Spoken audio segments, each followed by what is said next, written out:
نحمده ونصلي على رسوله الكريم اما بعد فاعوذ بالله من الشيطان الرجيم بسم الله الرحمن الرحيم رب اشرح لي صدري ويسر لي امري واحلل عقدة من لساني يفقهوا قولي۔ ایک حدیث ہے صحیح الجامع کی، اس میں آتا ہے افضل ایام الدنیا ایام العشر، یعنی عشر ذی الحجہ، دنیا کے سب سے افضل دن 10 دن ہیں۔ افضل ایام الدنیا ایام العشر یعنی عشر ذی الحجہ۔ اس میں چونکہ لکھی ہوئی نہیں تو اس لیے میں آپ کو کوٹ کر رہی ہوں۔ میننگ یہ جو پہلی 2 حدیثیں ان میں موجود ہے۔ رمضان میں آخری 10 راتوں کا ہم بہت اہتمام کرتے ہیں، آخری عشرہ جو ہوتا ہے تو وہ بھی بہت فضیلت والی، کیونکہ ان میں سے ایک کیا ہے؟ لیلۃ القدر، اور لیلۃ القدر خیر من 1000 شہر، 1000 مہینوں سے زیادہ بہتر ہے۔ اور دنوں میں سے یہ 10 دن جو ہیں ذو الحج کے 10 دن یہ بہت افضل ہیں۔ افضل ایام الدنیا یعنی دنیا میں یا سال میں آپ یوں کہیں کہ جتنے بھی دن ہیں ان میں دن ڈیز یہ سب سے افضل ہیں۔ اور جیسے یہ حدیث پہلے پیج پہ لکھی ہوئی ہے باہر کے، رسول اللہ صلی اللہ علیہ وسلم نے فرمایا کسی بھی دن کیا ہوا عمل اللہ تعالیٰ کو ان 10 دنوں میں کیے ہوئے عمل سے زیادہ محبوب نہیں۔ تو صحابہ نے پوچھا کہ اللہ کے رسول صلی اللہ علیہ وسلم جہاد فی سبیل اللہ بھی نہیں؟ آپ نے فرمایا جہاد فی سبیل اللہ بھی نہیں، ہاں مگر وہ شخص جو اپنی جان و مال کے ساتھ نکلے اور کچھ واپس لے کر نہ آئے۔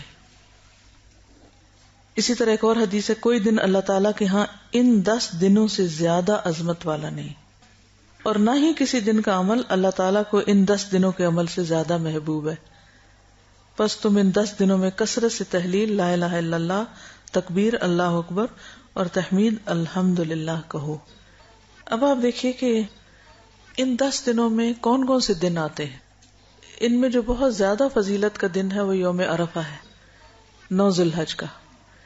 اور یوم عرفہ جو ہے یہ وہ دن ہے جس میں سب سے زیادہ انسانوں کو آگ سے آزاد کیا جاتا ہے۔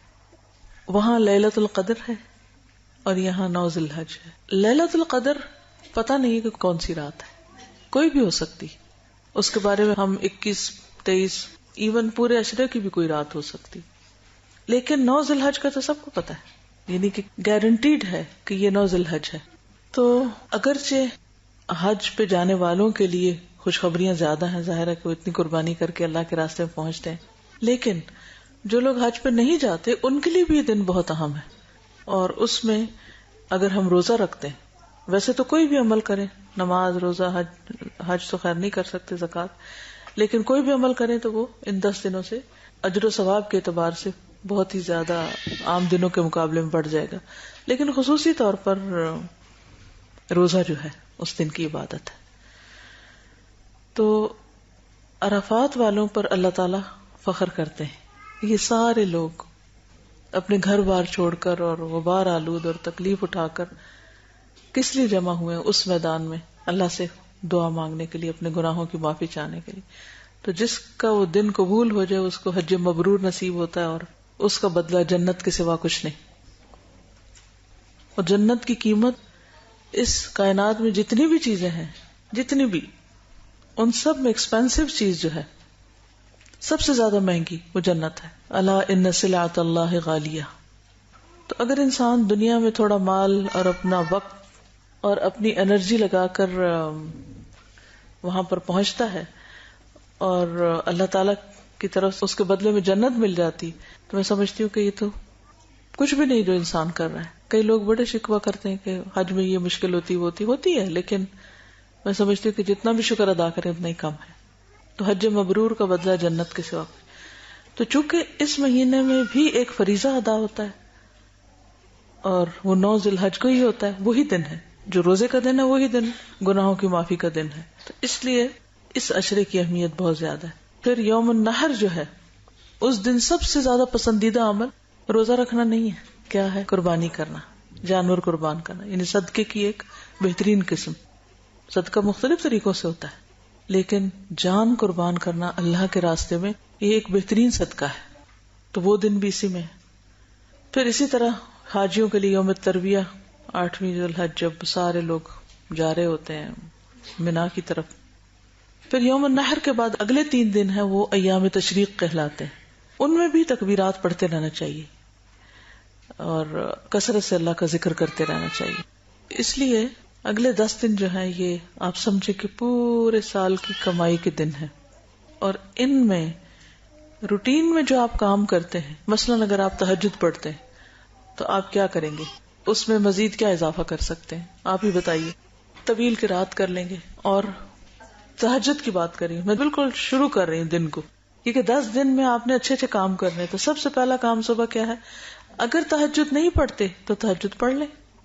تو گویا آپ نے ایک ایکسٹرا کام شروع کر دی. اگر آپ تہجد پڑھتے ہیں تو کیا اضافہ کریں گے اس میں، قرات لمبی کر لیں یا تعداد ذرا زیادہ کر لیں. اگر 2 نفل پڑھتے ہیں تو 4 پڑھ لیں، 4 پڑھتے 6. ویسے تو 8 مسنون ہے، لیکن پھر بھی بعض اوقات ایسا ہوتا ہے نا، انسان کہتا ہے 8 کا لمبا اتنا نہیں، تو کم از کم تعداد میں ہم اضافہ کر سکتے ہیں. اور اس کی کوالٹی، یعنی کوالٹی اینڈ کوانٹٹی، یہ 2 لفظ یاد رکھیں. ان 10 دنوں میں جو آپ کام کرتے ہیں یا اس کی کوانٹٹی بڑھا دیں یا اس کی کوالٹی بڑھا دیں، ہو سکے تو دونوں ہی بڑھا دیں. اگر ہم نے ان 10 دنوں میں پریکٹس کی تو انشاءاللہ کیا ہوگا کہ بعد میں بھی اس کے کچھ اثرات رہ جائیں گے. ہمیں نہیں معلوم کہ اگلے سال یہ 10 دن کہاں اور کیسے نصیب ہوتے ہیں. اور اس میں مشکل یہ ہے کہ ہمارے ہاں لوگوں کو پتہ ہی نہیں ہے. آخری عشرے کا سب کو پتہ ہے رمضان کے، لیکن ان 10 دنوں کے بارے میں عموماً ہم غفلت کا شکار ہیں. تو اس لیے صرف خود ہی نہیں نیکی کرنی، اوروں تک بھی پیغام پہنچانا. مثلاً آپ ان کو یہ کاغذ دے سکتے ہیں، لیکن صرف دے کے نہ آ جائیں، ان کے ساتھ بیٹھ کے تھوڑا سا پڑھ بھی لیں. یہاں کچھ کاموں کی چیک لسٹ بنائی گئی ہے، اور یہ چیک لسٹ اس طرح بنائی گئی ہے کہ آپ اس کاغذ کو پھر سیدھا کر کے جا کے گھر میں فرش پہ لگا دیں، کسی بورڈ پہ لگا دیں، کہیں بھی لگا دیں تاکہ آپ کو یاد رہے. تو اس میں جیسے تہجد کی بات ہوئی تو تہجد اگر پڑھتے ہیں تو طویل قرات کریں. پھر اسی طرح اگر ضحیٰ کے نفل نہیں پڑھتے آپ تو ان کو پڑھ لیں، اشراق یا چاشت. اور یہ 2 نفل جو ہیں یہ اتنے کام کے ہیں کہ سارے دن کے معاملات کو درست کرنے والے ہیں. یعنی ان نوافل کا فائدہ یہ ہے کہ انسان کے وقت میں برکت ہو جاتی. زیادہ سے زیادہ ہم 2 نفل کتنی دیر میں پڑھتے ہیں، 5 منٹ میں؟ میرا نہیں خیال ہم 5 منٹ سے زیادہ لگاتے ہیں، اس سے کم لگتا ہے. اگر ہم اپنے آپ سے پوچھیں کیا میرے پاس واقعی 5 منٹ کوئی نہیں؟ ہم بہانہ کرتے رہتے ہیں، ٹائم نہیں، یہ کام ہے، وہ کام ہے، بچے رو رہے ہیں، فلاں ہے. ٹھیک ہے، سب کچھ ہے، مانتے ہیں بہت کام ہے ہم کو، لیکن کیا جب بھی کوئی کام نہ کرنا کو دل چاہے نا تو اپنے آپ سے خود پوچھا کریں کیا واقعی، کیا یہ سچ ہے کہ میرے پاس 5 منٹ کوئی نہیں؟ صبح زوال سے پہلے واقعی 5 منٹ کوئی نہیں کہ ہم 2 رکعت پڑھ لیں؟ ہے نا ٹائم.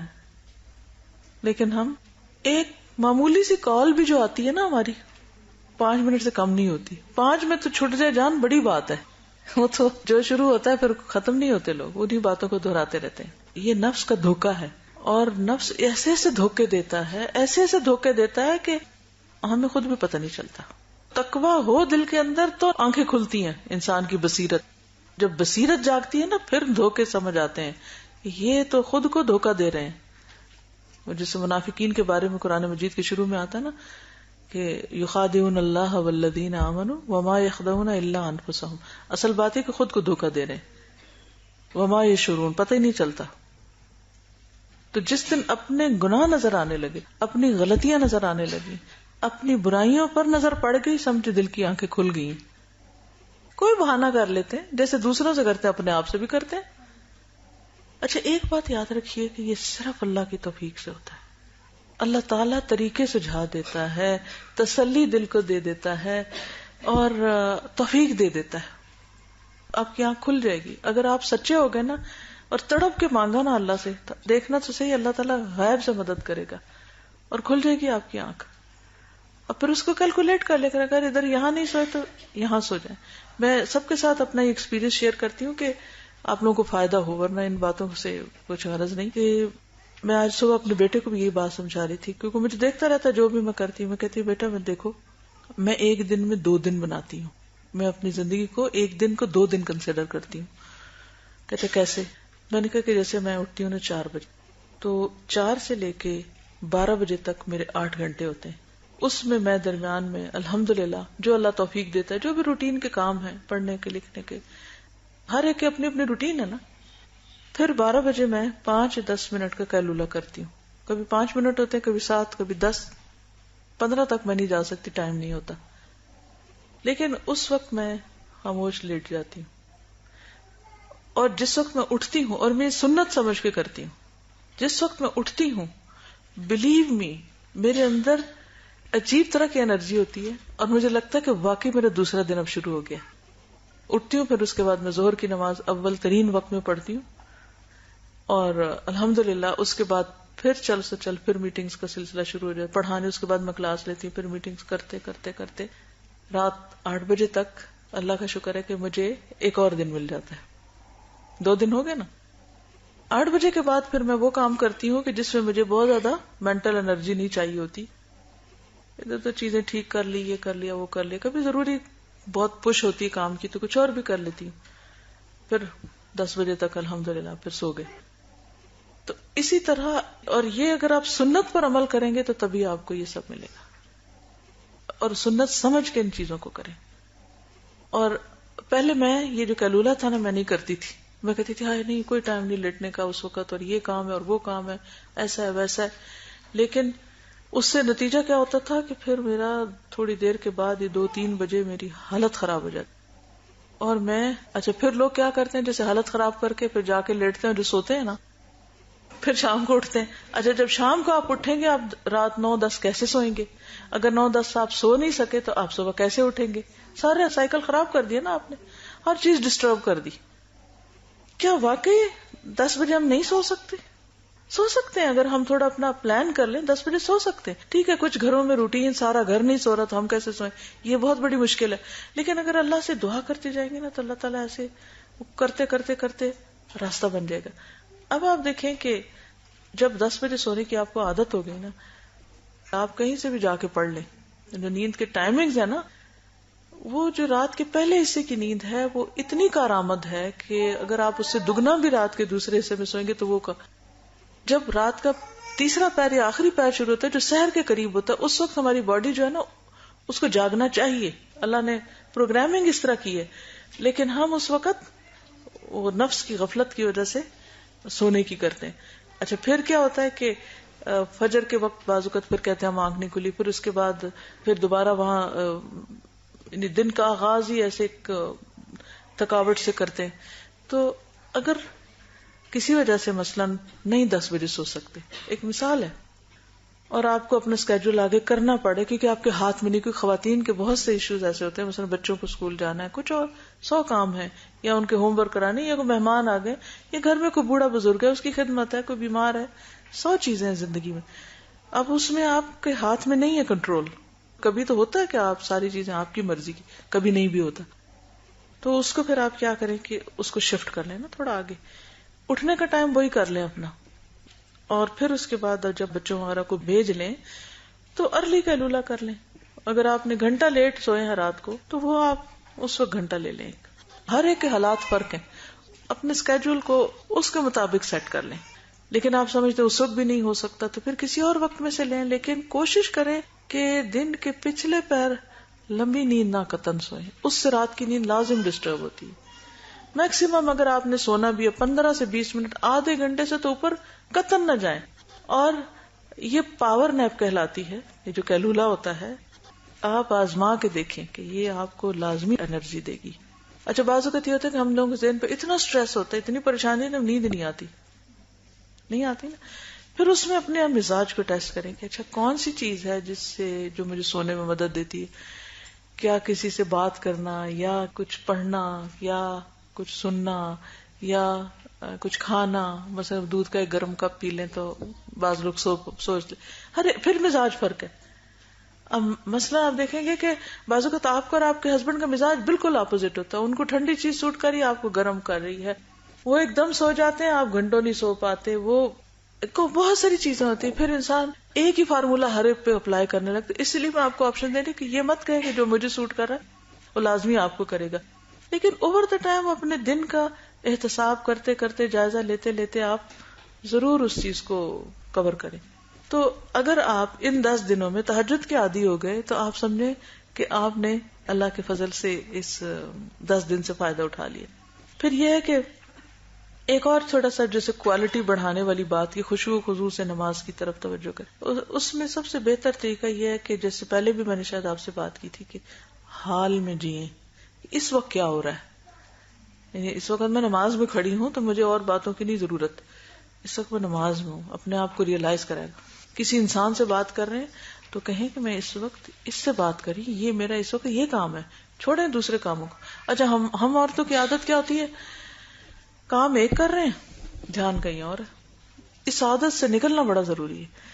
وہ اگلی پچھلی پریشانیاں لے کے تو اپنے آپ کو سٹریس میں رکھتے ہیں. کیا ضرورت ہے, اس وقت میں جو کر رہی ہوں نا اللہ کا ذکر کروں اور ساتھ ہی کام کروں, کھانا بنا رہی ہوں, کچھ بھی جو بھی کام کرنا حال میں جیے, live in present.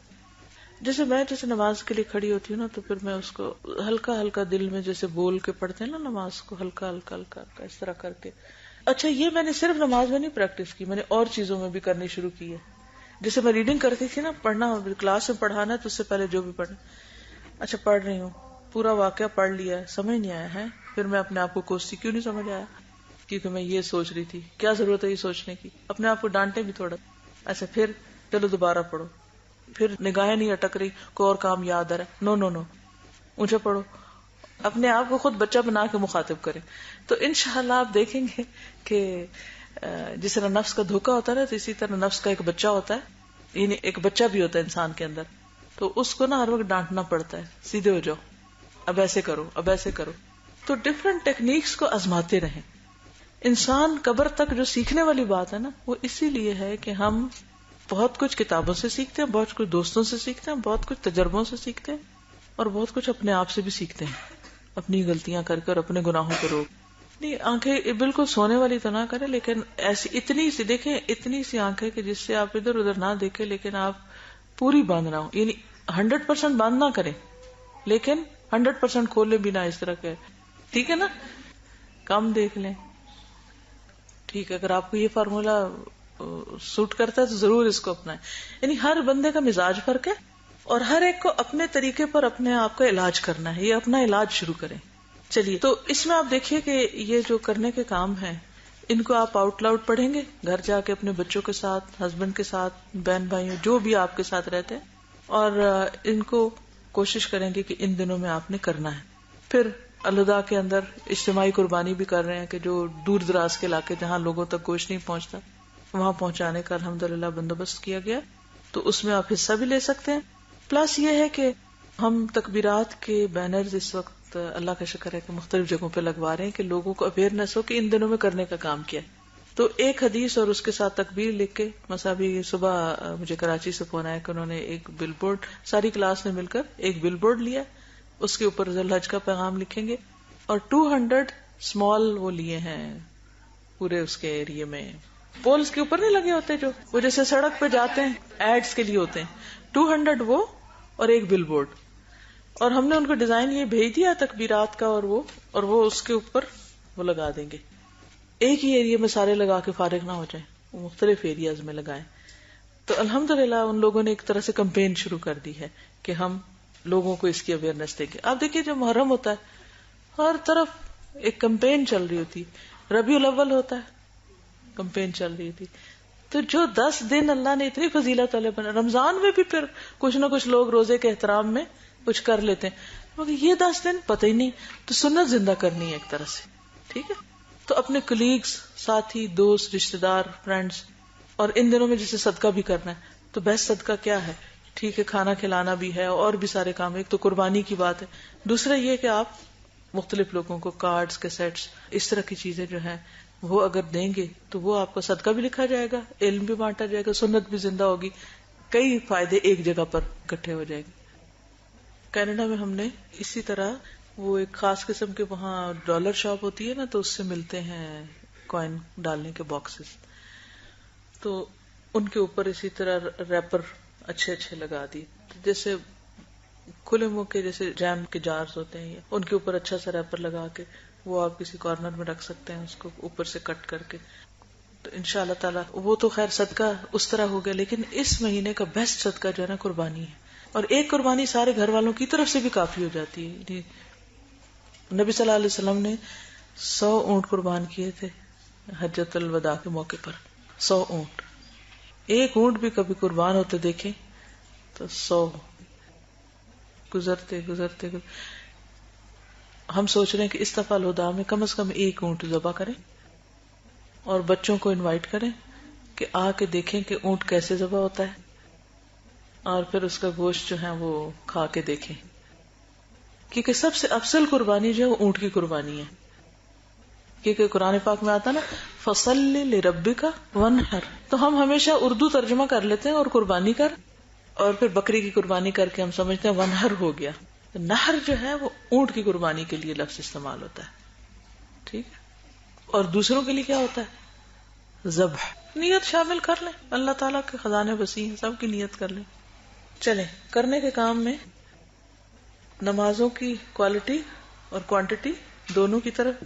روزہ 9 ذوالحج کا روزہ رکھ لیں, 9 دن کے رکھ لیں, 10ویں دن نہیں رکھنا.